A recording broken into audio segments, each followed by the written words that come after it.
Hello everyone, welcome to your YouTube channel Edutech study.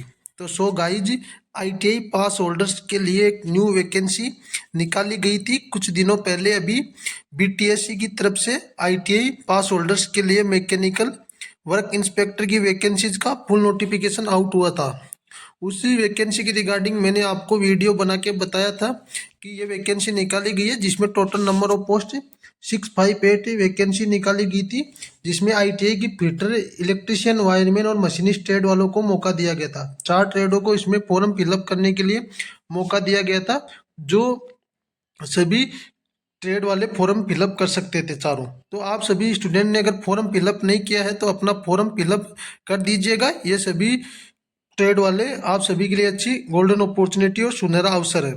बाकी इस vacancy के regarding अब मैं आपके आगे क्या क्या आपको देने वाला हूँ, उसके ऊपर थोड़ा सा मैं डिटेल में थोड़ा बता देता हूँ, फिर उसके बाद हम इसकी क्लास को शुरुआत करेंगे। तो सबसे पहले आपके लिए इन सभी ट्रेड की जो वर्क इंस्पेक्टर मैकेनिकल वाली वैकेंसी है, उसके पर डे आपके 20 से 25 क्वेश्चन के हम सेट करेंगे डेली। तो आप सबसे पहले इस चीज़ को ध्यान रखिएगा। मैं आपको जो वैकेंसी है, इस वैकेंसी के रिगार्डिंग सारे जो आपके डाउट्स है वो भी क्लियर करूंगा। इसके अलावा आपकी थ्योरी की कुछ इंपॉर्टेंट क्लासेज है वो भी कंडक्ट कराऊंगा। इसके अलावा जो आपके चारों ट्रेड है, चारों ट्रेड के मिक्सअप है में PYQ और जो आपके एग्जामिनेशन में आ सकते हैं, आपके पेपर में जो क्वेश्चन आ सकते हैं मोस्ट इंपॉर्टेंट क्वेश्चन, उनकी क्वेश्चन सीरीज आपके लिए कंडक्ट करता रहूंगा और रोज एक सेट करवाता रहूंगा। तो आप सभी अगर चैनल पे पहली बार आए हो तो चैनल को सब्सक्राइब कर लीजिएगा, बेल आइकन को ऑन कर लीजिएगा, ताकि आप सभी को इस वैकेंसी के रिगार्डिंग सारी अपडेट टाइम टू टाइम मिल सके। इसके अलावा जो क्वेश्चन की सीरीज का आपकी PDF है, मैं PDF और इसके अलावा जो वैकेंसी से रिगार्डिंग जो भी डाउट्स है, जो भी आपके नोटिस है, PYQ पेपर है या आपकी कोई थ्योरी से रिलेटेड कुछ टॉपिक्स है, वो सभी मैं टेलीग्राम ग्रुप में शेयर करूंगा। तो टेलीग्राम ग्रुप का लिंक आपको वीडियो के डिस्क्रिप्शन बॉक्स में प्राप्त हो जाएगा, तो आप उसमें जरूर जुड़ जाएगा। इसके अलावा आप टेलीग्राम पे जाके सर्च भी कर सकते हो BTSC ITI।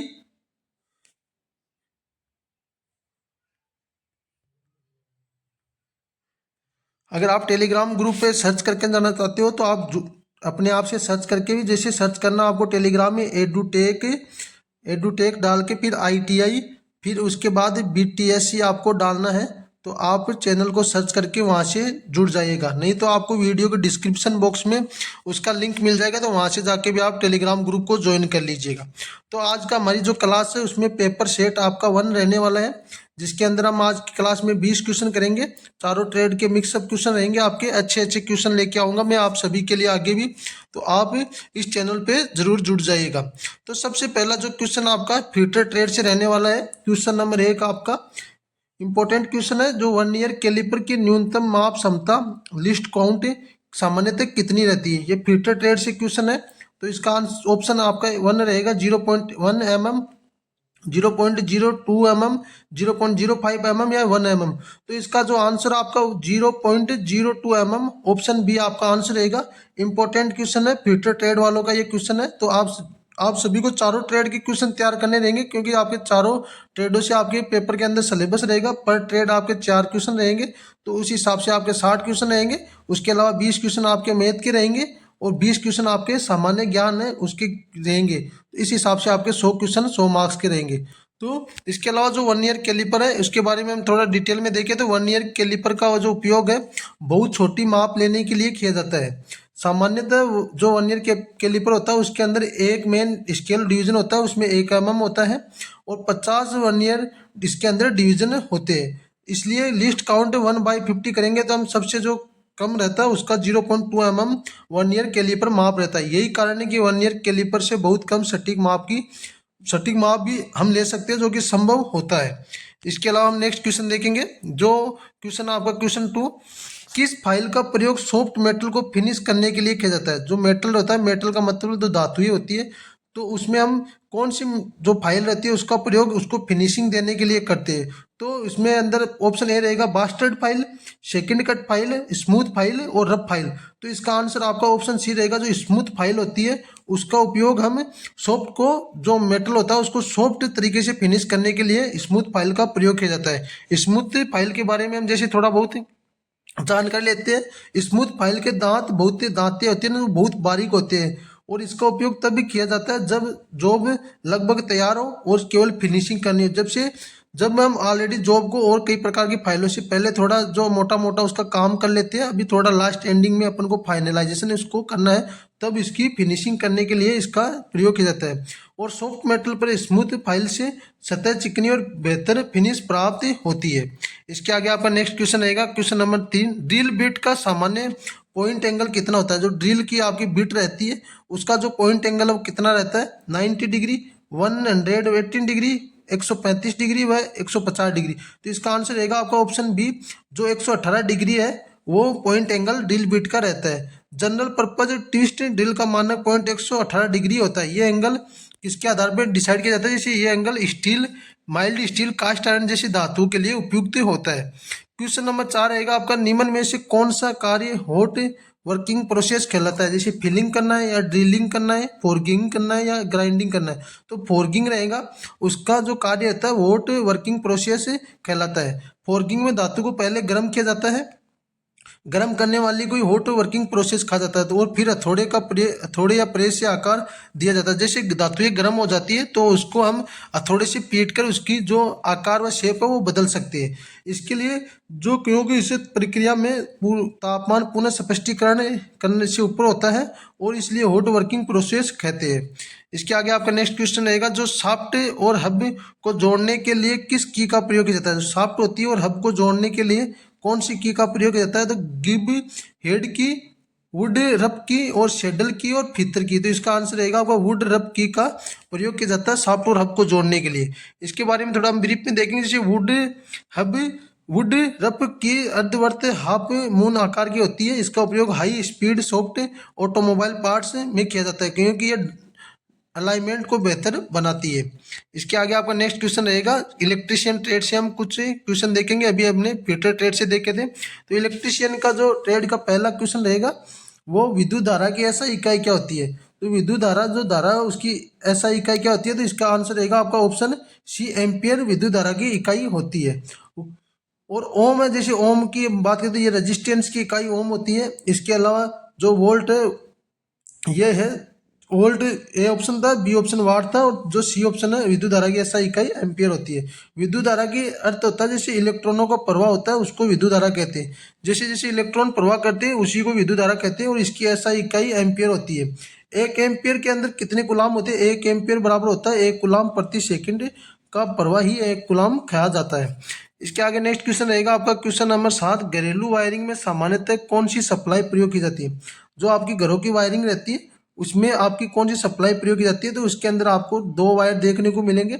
जो आपकी मेन सप्लाई आती है उसमें 2 वायर रहेंगे, तो उसको डीसी सप्लाई भी नहीं कहते, सिंगल फेज एसी सप्लाई कहते हैं। जो घरेलू वायरिंग रहती है 3 फेज एसी सप्लाई में 3 वायर देखने को मिलेंगे आपको। जो तीनों फेज होते हैं उनके बीच में मात्र 120 डिग्री का एंगल बनता है और RYB के आकार में ये जो 3 फेज लाइन होती है उसके ऊपर रहता है और हाई फ्रीक्वेंसी ऐसी कोई लाइन नहीं होती है। तो इसका आंसर आपका सिंगल फेज एसी रहेगा। और सिंगल पेज एसी में कितने वोल्टेज रहते हैं आपके, जो 3 पेज एसी रहती है उसमें आपको 440 वोल्टेज सप्लाई देखने को मिलेगी और जो सिंगल पेज एसी रहती है उसमें आपको 230 वोल्ट सप्लाई देखने को मिलेगी और 50 हर्ट्ज इसकी फ्रीक्वेंसी रहेगी। और सिंगल पेज एसी सप्लाई से ऐसी सप्लाई दी जाती है क्योंकि घरों में जो उपकरण होते हैं वो कम पावर के होते हैं, इसलिए उन्हें 230 वोल्ट पे कम वोल्टेज वाली ऐसी सप्लाई दी जाती है। इसके आगे आपका क्वेश्चन रहेगा 8, जो ट्रांसफॉर्मर है किस सिद्धांत पे कार्य करता है। ट्रांसफॉर्मर का किस सिद्धांत पे कार्य करता है, जैसे इलेक्ट्रोस्टैटिक इंडक्शन है या सेल्फ इंडक्शन है या म्यूचुअल इंडक्शन है या मैग्नेटिक लीकेज है। तो इसका आंसर आपका ऑप्शन सी रहेगा, म्यूचुअल इंडक्शन है, उसके ऊपर ट्रांसफॉर्मर कार्य करता है। इंपॉर्टेंट क्वेश्चन है, याद कर लीजिएगा। तो अच्छा क्वेश्चन है तो आप इसको जरूर याद कर लीजिएगा। म्यूचुअल इंडक्शन के बारे में, जैसे ट्रांसफॉर्मर में प्राइमरी और सेकेंडरी वाइंडिंग होती है। प्राइमरी में ऐसी सप्लाई देने पे मैग्नेटिक फ्लक्स बनता है जो सेकेंडरी में वोल्टेज उत्पन्न करता है। इस प्रक्रिया को हम म्यूचुअल इंडक्शन कहते हैं। नेक्स्ट क्वेश्चन आपका 9 रहेगा, जो MCB है उसका पूरा नाम क्या होता है। Main circuit breaker, miniature circuit breaker, manual control breaker, medium current breaker. तो इसका आंसर रहेगा आपका miniature circuit breaker, option B इसका आंसर रहेगा। और MCB के बारे में जैसे बात करें तो MCB का प्रयोग कहाँ पे किया जाता है, अगर कहीं पे ओवरलोड करंट होता है तो वहाँ पे एमसीबी अपने आप ट्रिप हो जाती है, तो वहाँ पे भी एमसीबी का प्रयोग किया जाता है। इसके अलावा कहीं शॉर्ट सर्किट होता है तो भी एमसीबी का प्रयोग किया जाता है। शॉर्ट सर्किट से सुरक्षित सर्किट को सुरक्षित रखने के लिए एमसीबी का प्रयोग किया जाता है, क्योंकि फॉल्ट होने पे ये अपने आप ही स्वतः ट्रिप हो जाती है। इसके आगे नेक्स्ट क्वेश्चन रहेगा आपका, नेक्स्ट क्वेश्चन नंबर 10। अर्थिंग का मुख्य उद्देश्य क्या होता है? अर्थिंग क्यों करते हैं? अर्थिंग का उद्देश्य क्या रहता है? वोल्टेज बढ़ाने के लिए। वोल्टेज बढ़ाने के लिए हम अर्थिंग का उपयोग नहीं करते। करंट घटाने के लिए हम अर्थिंग का प्रयोग नहीं करते। सुरक्षा प्रदान, अर्थिंग का प्रयोग सुरक्षा प्रदान करने के लिए किया जाता है, क्योंकि अर्थिंग से जो लीकेज करंट रहती है, अगर उसके अंदर आपके कोई लीकेज करंट है तो वो लीकेज करंट का प्रवाह अर्थिंग के द्वारा नीचे चला जाए, मानव या कोई भी इंसान हो उसको अर्थिंग का करंट ना लगे, इसलिए अर्थिंग का प्रयोग किया जाता है। अर्थिंग सुरक्षा प्रदान करता है। अर्थिंग का मुख्य उद्देश्य के बारे में बात करें तो मानव को करंट से बचाना है, फॉल्ट करंट को जमीन में भेजना और उपकरणों की सुरक्षा करना रहता है। जैसे कोई भी मतलब उपकरण है, ये मतलब प्रेस, मान लो आप प्रेस है तो इसके अंदर अर्थिंग का पॉइंट दिया जाता है। अगर बॉडी में कुछ करंट है, शॉर्ट है, तो अर्थिंग के द्वारा वो जो शॉर्ट से करंट बन रहा है वो अर्थिंग के द्वारा बाहर फैल जाता है। इंसान जो वुमन इस पे प्रेस से कोई वर्क कर रहा है तो उसको बॉडी के टच में आने से उसको करंट का प्रवाह न लगे, इसलिए अर्थिंग का प्रयोग किया जाता है। ऐसे भी आप किसी भी पार्ट्स या मशीन से इसको रिलेट कर सकते हो। इसके आगे हमने इलेक्ट्रिशियन के क्वेश्चन कर लिए, अब हम क्वेश्चन करेंगे वायरमैन ट्रेड से आपके कुछ क्वेश्चन हम देखेंगे। तो वायरमैन ट्रेड से ये क्वेश्चन रहेगा हमारा क्वेश्चन नंबर 11। जो घरेलू वायरिंग है उसमें फेज वायर का रंग कौन सा होता है? हरा रंग, काला रंग, लाल रंग और नीला रंग। तो फेज वायर का रंग आपको लाल देखने को मिलेगा, तो लाल रंग होता है वो फेज वायर का होता है। जो भारतीय मानक के अनुसार फेज वायर होता है उसका लाल रंग होता है, और न्यूट्रल वायर है तो उसका काला भी हो सकता है रंग और नीला भी हो सकता है। याद कर लीजिएगा, इंपॉर्टेंट क्वेश्चन है, काफी बार एग्जामिनेशन के अंदर आया हुआ है। और जो अर्थ वायर होता है उसका रंग हरा होता है। रंग का उपयोग सुरक्षा और पहचान के लिए इसका जो रंग का उपयोग किया जाता है। इसके आगे नेक्स्ट क्वेश्चन रहेगा, जो कंडक्ट वायरिंग में पाइप सामान्यतः किसके बने होते हैं? कॉपर के, एल्यूमिनियम के, पीवीसी, जीआई के या आयरन रोड के? जो कंडक्ट वायरिंग होती है इसके अंदर जो आपके जो वायर होते हैं पाइप, वो पीवीसी या जीआई के बने होते हैं, तो इसका आंसर आपका ऑप्शन सी रहेगा। और पीवीसी प्लास्टिक रहता है और जीआई का मतलब गैल्वेनाइज आयरन। पाइप का प्रयोग किया जाता है ताकि वायर सुरक्षित रहे कंडक्ट वायरिंग में। इसके आगे नेक्स्ट क्वेश्चन रहेगा आपका क्वेश्चन नंबर 13। 3 पिन प्लग में सबसे मोटा पिन कौन सा होता है? जैसे ये 3 पिन प्लग है, इसके अंदर जैसे मतलब ये 3 पिन है तो इसके अंदर जो ये मोटा वाला जो ये टॉप रहता है इसमें कौन सा वायर का प्रयोग रहता है? तो इसके अंदर आपका अर्थ वायर रहेगा। जो टॉप में मोटा वाला जो रहता है प्लग उसके अंदर अर्थिंग का प्रयोग रहता है। बाकी इसके अंदर एक के अंदर आपको फेज देखने को मिलेगा, एक के अंदर न्यूट्रल वायर देखने को मिलेगा। तो ये आपका ऑप्शन था फेज, इसमें से एक मान सकते हो, न्यूट्रल आप इसके लिए मान सकते हो। तो इसके जो मोटे वाले में वहाँ पे अर्थिंग वायर देखने को मिलेगा। अर्थिंग वायर सबसे मोटा और लंबा होता है ताकि सबसे पहले अर्थ कनेक्शन बने, करंट लीकेज से सुरक्षा मिले। नेक्स्ट क्वेश्चन रहेगा आपका जो क्वेश्चन नंबर 14 है। वायर की मोटाई किस यूनिट में मापी जाती है? जो वायर रहता है, कोई भी वायर है, मतलब इसकी मोटाई को आप किस में मापोगे? वोल्ट में नहीं मापोगे, वोल्टेज में तो सप्लाई को मापा जाता है, कितनी वोल्टेज सप्लाई आ रही है। वाट में शक्ति को मापा जाता है, और एम्पियर में तो विद्युत धारा की इकाई एम्पियर होती है। तो इसमें जो आप वायर को नापोगे वो SWG के अंदर नापोगे। जो SWG का फुल फॉर्म होता है स्टैंडर्ड वायर गेज। तो SWG के अंदर वायर की मोटाई को मापा जाता है। जैसे वायर की मोटाई में ऐसे होता है ना, 1 mm का वायर हो गया, 1.5 mm का वायर हो गया, 4 mm का वायर हो गया। इस प्रकार से जो इनकी मोटाई है, लेंथ है, वो SWG के द्वारा मापी जाती है। वायर की मोटाई स्टैंडर्ड वायर गेज SWG में मापी जाती है। SWG नंबर जितना छोटा होगा, इसमें एक चीज और है, जैसे SWG के बारे में बात करें, इसका जितना नंबर छोटा रहेगा और तो वायर उतनी ही मोटी होती है, और जितना बड़ा नंबर होगा और वायर उतनी ही पतली होगी। तो इस हिसाब से थोड़ा ध्यान रखिएगा SWG के बारे में। और क्वेश्चन नंबर 15, कौन सा फ्यूज सबसे तेजी से कार्य करता है? इंपॉर्टेंट क्वेश्चन है, याद कर लीजिएगा इस क्वेश्चन को।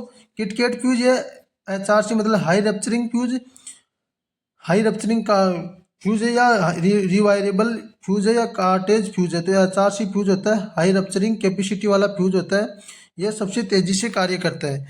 HRC फ्यूज के बारे में बात करें तो सबसे पहले यह बहुत तेजी से फॉल्ट करंट काटता है, इंडस्ट्रियल उपयोग में ज़्यादा सुरक्षित माना जाता है। इसके आगे आपका नेक्स्ट क्वेश्चन रहेगा मशीनिस्ट ट्रेड से। इससे पहले हमने तीनों ट्रेडों के क्वेश्चन कर लिए थे, 5 क्वेश्चन। तो मशीनिस्ट ट्रेड में क्वेश्चन, लेथ मशीन में जो जॉब होती है उसको पकड़ने के लिए उपयोग किया जाता है। लेथ मशीन में जॉब पकड़ने के लिए क्या उपयोग किया जाता है? वाइस का, या चक का, या क्लेम का, या अर्बोर का? तो चक का उपयोग लेथ मशीन में जॉब को पकड़ने के लिए किया जाता है। लेथ मशीन में जॉब को पकड़ने या घुमाने के लिए चक का प्रयोग किया जाता है। यह 3 जा या 4 जा की हो सकती है। इसके आगे नेक्स्ट क्वेश्चन रहेगा आपका जो क्वेश्चन नंबर 17 है।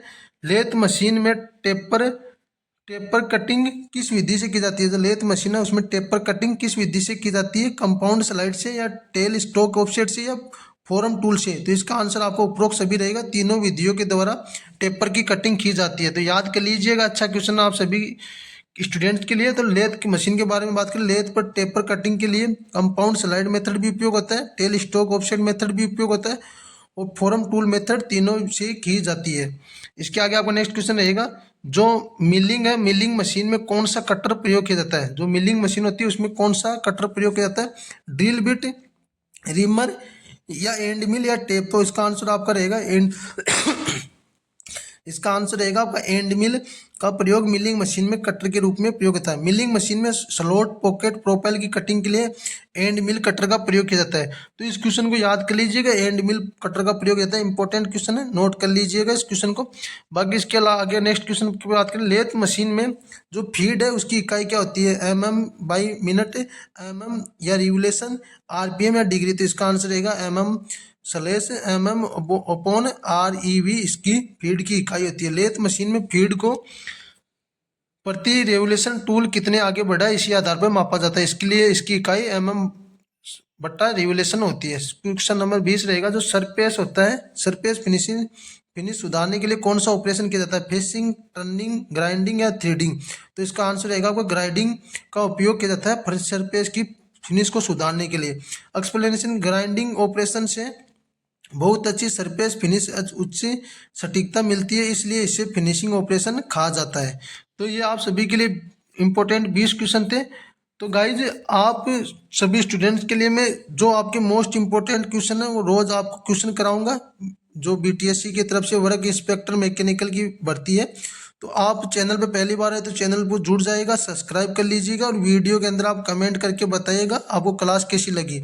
और आगे से आपके लिए सभी इंपॉर्टेंट क्वेश्चन करवाता रहूँगा, तो आप चैनल से जुड़ जाइएगा।